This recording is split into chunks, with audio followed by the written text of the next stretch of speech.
15th century Italy, a world of brilliance and danger, a world divided by rival city-states, ruled by wealthy families, who fought wars in the shadows and commissioned art in the light. A world where knowledge could elevate you or destroy you. Into this world, on the 15th of April 1452, in a small stone house outside the town of Vinci, an illegitimate child was born. He had no surname, no inheritance, and no legal status. Yet he carried a mind that would outgrow the age he lived in. His name was Leonardo. Leonardo was born on the 15th of April 1452 in Anciano near Vinci. His father, Ser Piero, was a respected Florentine notary. His mother, Caterina, was a young peasant woman. Their worlds were too far apart to unite, so Leonardo grew up outside formal structures. Illegitimacy carried real consequences. He could not follow his father into law. He could not receive the classical Latin education needed for elite careers. But these limits gave him something else, something more important: freedom.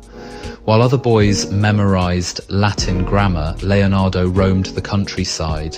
He inspected rocks, plants, insects, water currents, and shadows across fields. One childhood memory shaped him. He once watched a curled leaf drifting on water, rotating in slow circles. The motion fascinated him. Why did it spin? Why did water pull it one way, then another? This tiny moment began a lifelong obsession with motion and forces. Leonardo later wrote that nature is the true teacher of all things. His science began with a leaf.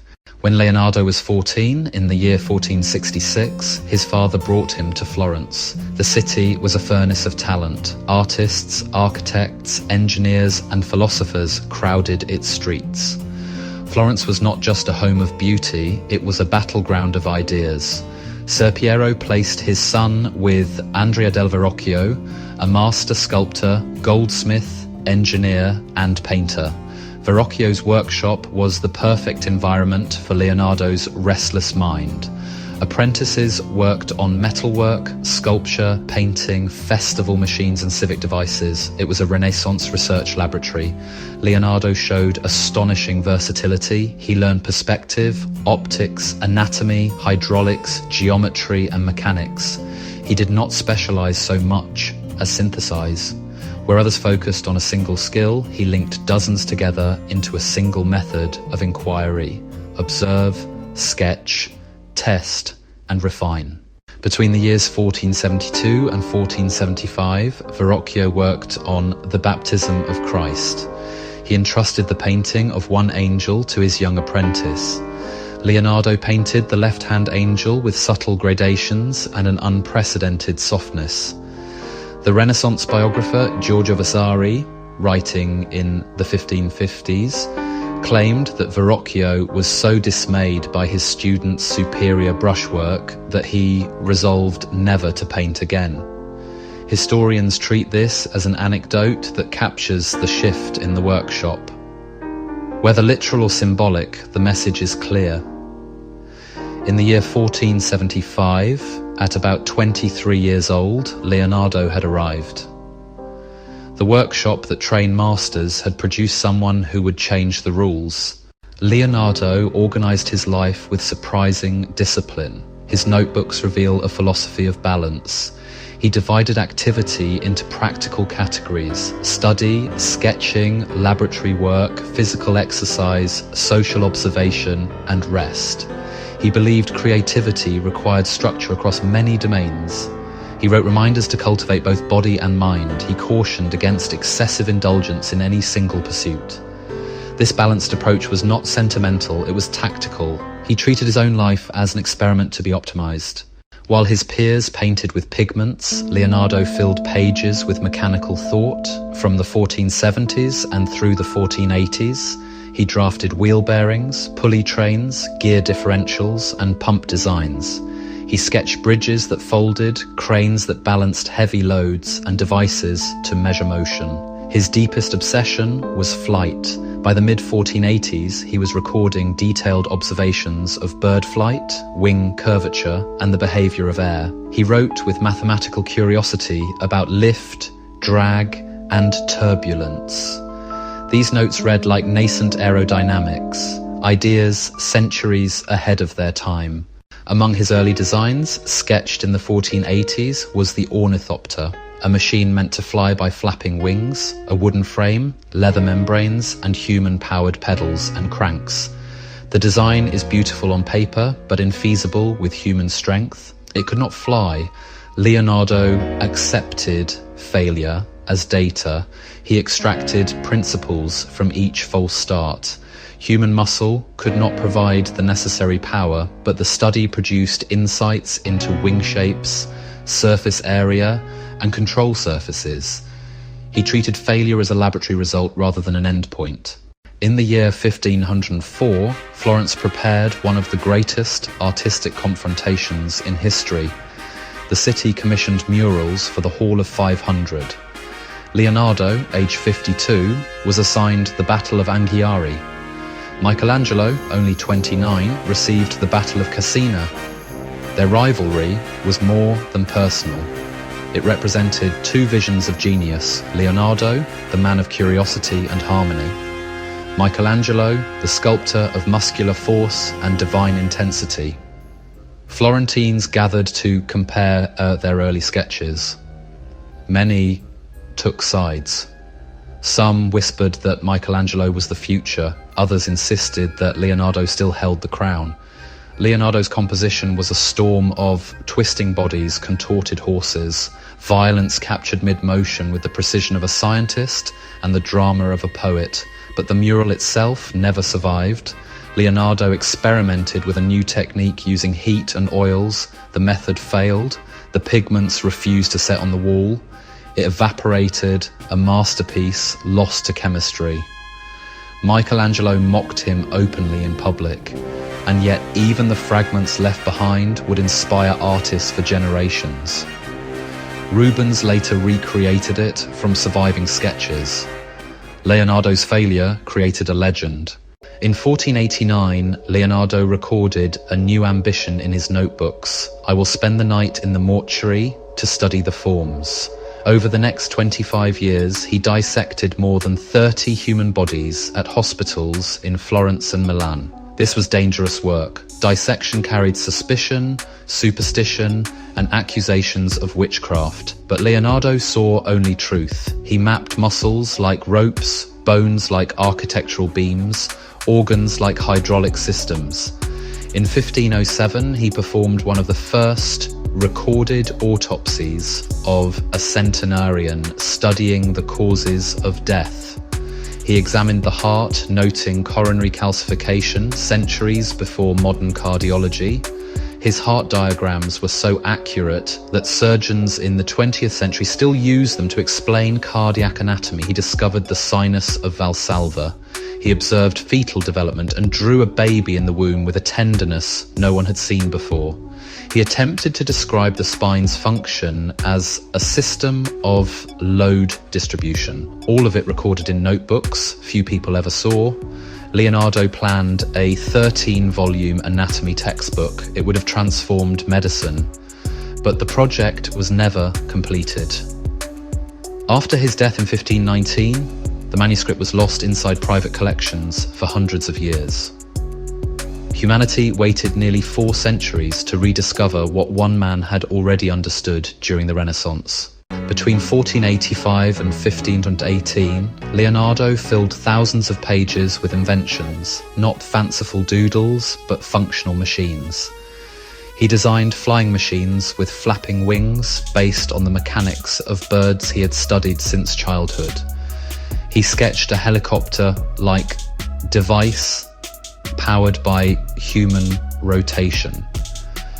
Centuries before aviation became real, he created blueprints for a self-propelled cart, making him one of the earliest contributors to the idea of the automobile. He designed diving suits for underwater sabotage and breathing systems using animal skins as air reservoirs. His armoured vehicle with sloped sides and cannons arranged in a circle, anticipated modern tanks. Leonardo loved motion. He studied how gears transmitted force, how water behaved in canals, how bridges could be built in minutes by soldiers advancing through hostile lands. In 1502, when Cesare Borgia hired him as a military engineer, Leonardo travelled across central Italy, mapping fortifications. His hand-drawn maps were so accurate that modern analysts still use them for historical surveys. He even designed a massive revolving bridge to help armies cross rivers without slowing their march. These were not fantasies, they were solutions, ideas waiting for the world to catch up. In 1495, Leonardo began work on the Last Supper in the refectory of Santa Maria delle Grazie in Milan. It would consume 3 years of his life, completing in 1998. He broke every rule of fresco painting, choosing slow-drying oil mixtures to capture expressions and fine detail. The technique was unstable, the painting deteriorated rapidly, but the artistic impact was immediate. For the first time, the apostles were rendered as real human beings, not symbolic figures. Shock, fear, confusion, betrayal. Leonardo captured emotions with a precision unmatched by any painter of the time. Around 1503, he began his most famous work, the Mona Lisa.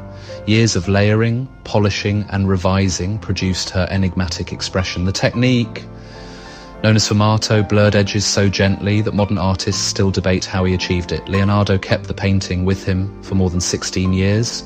He carried it to France in 1516 when King Francis invited him to live at Clos-Lucé near the Château d'Amboise. He never delivered it to its original patron. It was too personal. By 1516, Leonardo was 64. Arthritis stiffened his right hand, but he continued writing and designing. He produced engineering studies for canal systems in France. He taught students, including Francesco Melzi, who would inherit his notebooks. On the 2nd of May, 1519, Leonardo da Vinci died in the arms of King Francis I, according to tradition. He was buried at the Collegiate Church of Saint-Florentin in Amboise. In his last years, he wrote, "As a well-spent day brings happy sleep, so a well-employed life brings happy death." A quiet ending for a mind that reshaped the human story. Leonardo teaches us that brilliance is not a gift, it is curiosity pursued relentlessly. That observation is more powerful than speed. That mastery comes from patience, that failure is inevitable and essential, that art and science are not opposites but partners, and that life is not one pursuit but many, woven into a single thread of purpose.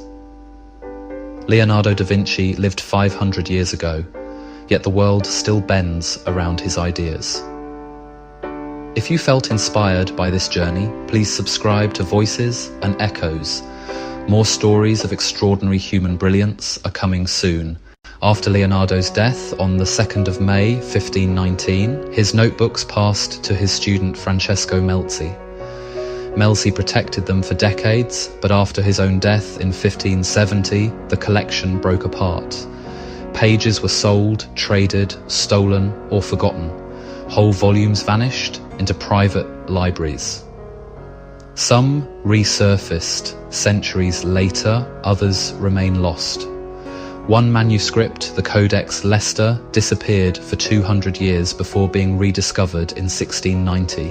It now belongs to Bill Gates. Another, the Codex Atlanticus, survived only because monks used its pages as scrap paper for binding other books. Pieces of Leonardo's mind were nearly erased by time. Yet enough survived to show us what he truly was, a man living 500 years ahead of the world around him. Among Leonardo's most astonishing designs was a spring-powered cart he drew around 1495. 3 wheels, a steering mechanism, tension springs, differential gears. In 2004, engineers at the Institute and Museum of the History of Science in Florence built a working replica using only materials Leonardo had access to. It moved exactly as he intended, Leonardo did not just dream, he engineered the future. The same is true of his flying machines. In 2013, engineers tested a glider based directly on Leonardo's 1485 sketches. It flew, not perfectly, but enough to prove that his understanding of aerodynamics was not fantasy. It was physics waiting for technology to catch up. Leonardo often wrote in mirror script, not for secrecy, but because it felt natural. He was left-handed, and writing from right to left prevented smudging the ink. His thoughts flowed in spirals, sketches, diagrams, questions. He filled his notes with instructions to himself. Describe the tongue of the woodpecker. Observe how water curls at the edges. Look at the light on the walls of buildings. These were not idle curiosities. Each observation fed another, forming the interconnected web of ideas that made his genius possible. He was not wealthy, he was not noble, he had no formal education beyond basic arithmetic, but he had something greater than status or schooling. He had the desire to see, the discipline to question, the courage to be endlessly curious. Leonardo once wrote, "Learning never exhausts the mind." He proved it. He left us paintings that changed art, machines that prefigured the future, anatomical studies that anticipated modern medicine, and a way of thinking that fused imagination with observation. He showed that genius is not a lightning strike, it is a lifetime of looking closer. 5 centuries after his death, the world still feels the echo of his vision. Every bridge, every medical diagram, every aircraft, every artistic attempt to capture the human soul owes something to the man from Vinci. Leonardo da Vinci lived in a time of plagues, wars, superstition, and rigid limits, yet he rose above all of it through curiosity and relentless effort. His life is a reminder that every great achievement begins the same way, with a question, with a sketch, with the courage to wonder. If this journey inspired you, please subscribe to Voices and Echoes. Many more stories of remarkable human brilliance are on their way. The past is full of genius. All we need to do is look closer.